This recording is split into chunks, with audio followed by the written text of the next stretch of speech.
was that I was just holding on to that. Good morning, guys. We just cleaned up our hotel room. We're going to be checking out soon. And while we tell you about what we're going to be doing next, Alexis has some interesting information that happened yesterday. So, gotcha. Take it away. Yesterday when we were showing you guys around the city, we were by the Performing Arts Center. That's where those two big statues were. There was actually a shooting there a few hours later, and it's crazy. Thank God we weren't there when it happened. It was just a few hours later. We were in that almost exact spot. Hoping everyone's okay, but that's pretty crazy. And then more news that Chelsea actually doesn't know. She was feeling sick last night, so she was in the bathroom and in and out of bed. There was actually a barricaded shooter across the street. I filmed that content for you guys, so we'll throw that clip up there. I didn't want to tell her because she already wasn't feeling too well from the altitude sickness. Is that why you were looking outside the window the whole time? Yeah. So I actually did take a few pictures. There's more video on there. The video you guys are just going to see the cops lined up. After that... You have the shooter? No.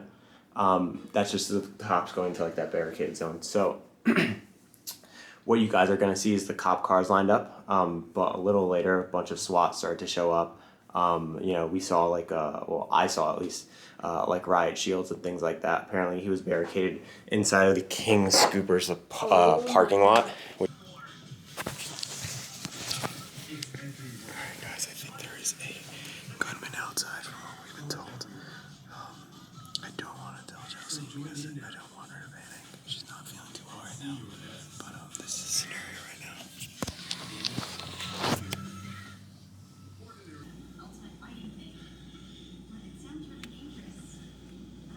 And apparently police got that handled.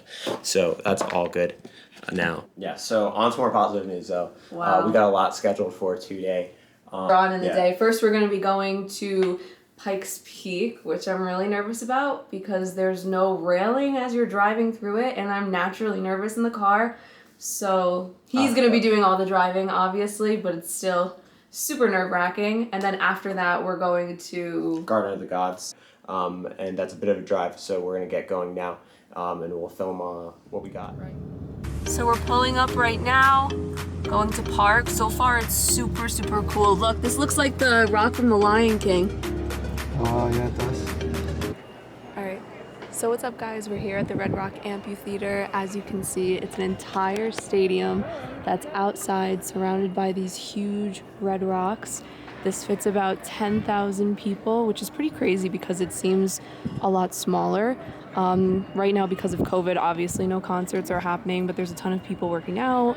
There's a lot of people just doing tourist things and checking out the overall area. Tons of dogs. As far as the historics behind it, it opened in 1906, and when the concerts are playing at night, it supposedly echoes all throughout the wilderness. It's supposed to be such an amazing experience. So we're probably gonna head out soon. We just wanted to give this a quick look, so we'll keep you guys updated.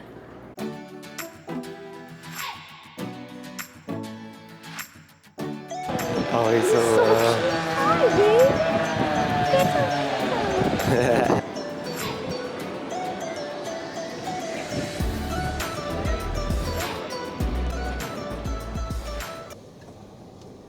How's it going? Good, how are you? Good. Headed to the top? Yeah. Alright, and last 6 miles are closed just due to high winds. No guarantees that you'll be able to make it Gotcha. all the way No through. worries. Great. Gotcha. So it'll be $30 to go up? Gotcha. Got it. Got it. Familiar with your low gears coming down now? Not in particular. Okay. Do you have plus or minus on your gears? Yeah, I do. Okay. Just switch it to that manual coming downhill. Gotcha. M1 for the steep parts and M2 for flatter, just so you don't overheat your brakes. Gotcha. Alright. You guys have a good day. Yeah. Are you confident with that? I've never used those in my life. Oh my god! Wait, did he say M2 for steep parts? I have no idea. He said he told us to use certain types of brakes when going downhill because it's so steep, and I don't know if you guys heard, but he also said the top part we might not even be able to go up because the wind is so strong, and that's how dangerous it is.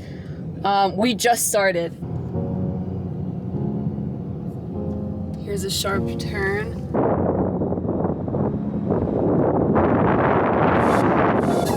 The wind is so strong at the top that there are no more vehicles allowed beyond this point. So unfortunately, this is the highest peak that we are going to get for Pikes Peak. So we're walking up Pikes Peak right now because no vehicles are allowed up any further because there's really high winds right now. We feel the altitude just putting pressure on our chest and on our head. Is getting harder to breathe the more we go up. So we stop every few, like 20 feet, 50 feet, oxygenate a little bit, and then keep going. So had to change the camera battery, so it was dying. On this super, super steep hill right here, changing the camera battery, holding onto this rock, which is about to slip. But could not bring you guys with me, so made the change, took the chance. Here's a nice view from up here.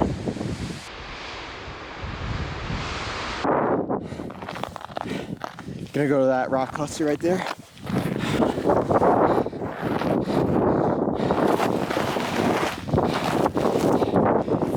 This is much harder than it looks on cam. I'm sure you guys are probably saying this looks like light work. It is definitely not light work.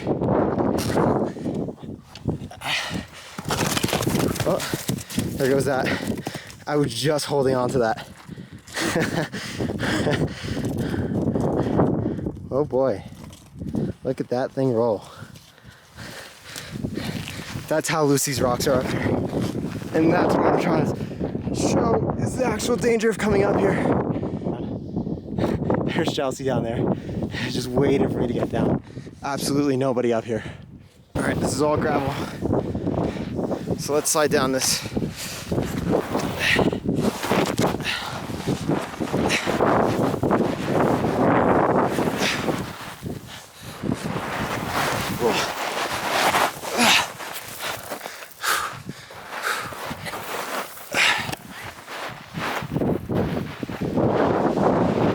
We're almost there.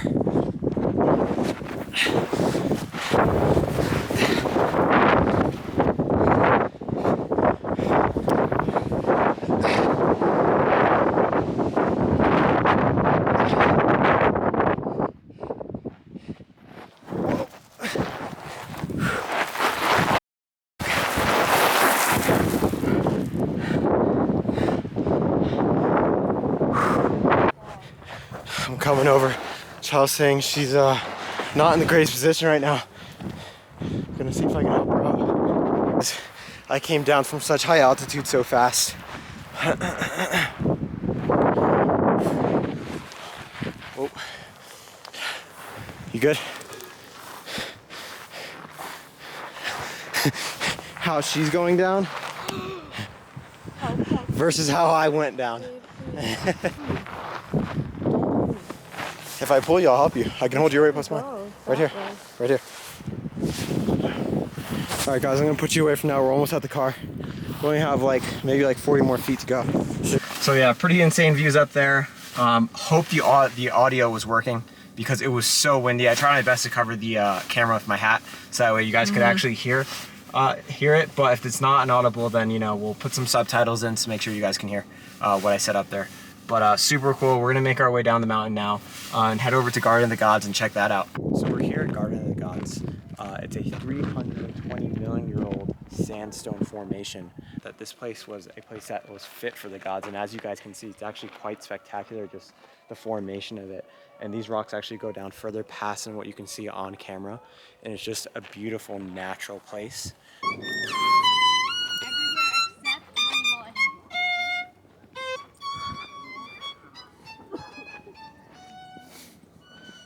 Morning, guys. We stayed in a tiny house last night and we wanted to give you guys a tour. So now we're in Cortez. This is southwest Colorado. And we just stayed in this really cool tiny house. As you can see, it's just like the ones you see on Discovery Channel and HGTV. Super compact, super cute. Up these stairs, there's a little tiny porch. Come on in. Here it is. We have our whole kitchen area. There's a stove, there's a microwave, a refrigerator, running water. And up here, we actually didn't sleep up here because there's no railing across and I was scared that we were gonna actually fall off in our sleep. But You can climb up here super easily. I'm not gonna go all the way up because I don't want to get stuck. But here it is. Lights and everything. And then over here we have the little living room. Nice little futon couch. And what's really cool here is, so while you have a nice little step up to the bathroom, if you have extra guests, you can move all this stuff in this compact space. There's an extra pull-out bed under there. And that's not a small bed. That's an actual full-size bed that both of us slept on last night. Over here is just some storage. I think they just have a vacuum cleaner in there. And then this door, this is to the bathroom. We'll come in here in a second. But this door is so cool. The design on it makes it so much more like homey and modern. And then this is the bathroom. I'll let you go in first because it is so small.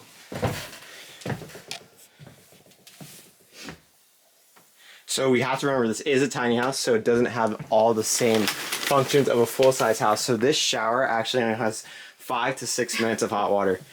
But this is a tiny home.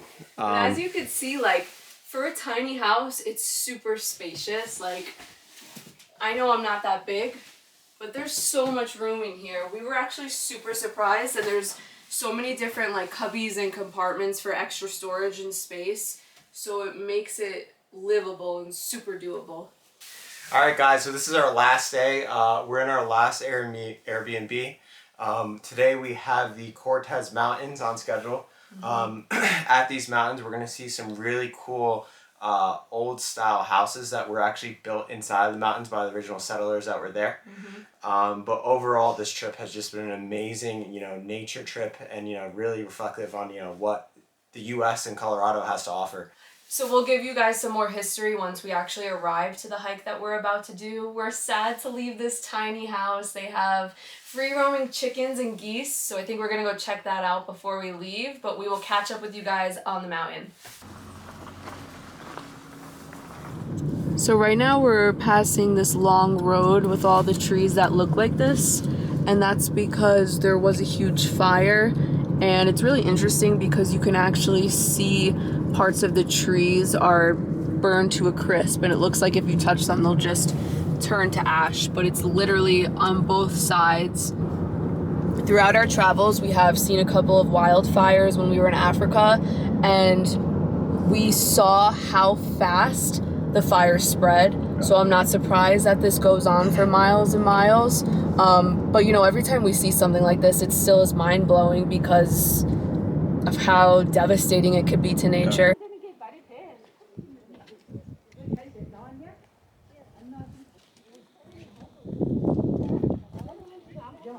So this was one of the earliest houses found up here. Right here we have the main chamber, and then that's the antechamber, and it looks something like this.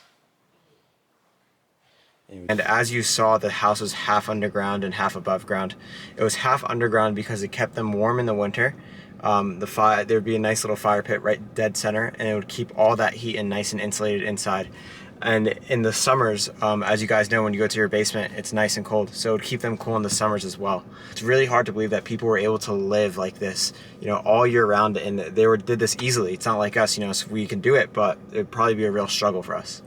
If you guys would like the video, if you guys are want to keep watching, hit that like, hit that subscribe, send us a few messages, tell us places that you like. Maybe we'll visit, some places that you guys say you want to see. And for now, we'll catch you later.